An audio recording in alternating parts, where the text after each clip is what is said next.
Hi guys! Have a wonderful day! Ayan, samahan niyo ako sa aking pagtatanim ng gulay, mga gulay.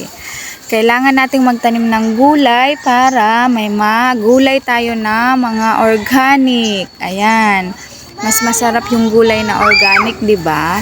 As you can see, ayan, andyan malapit sa may kalsada ko na itanim yung patola. Ayan, dyan sa may bayabas.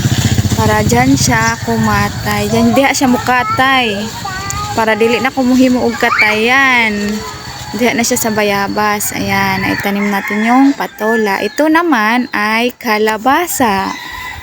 Ayan, naitanim ko yan anong isang araw. Kaya ayan, malaki na siya. Ay dun, kalabasa din. Madami pa akong tinanim dyan.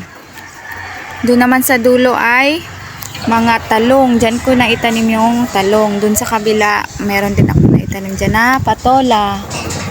Ayan.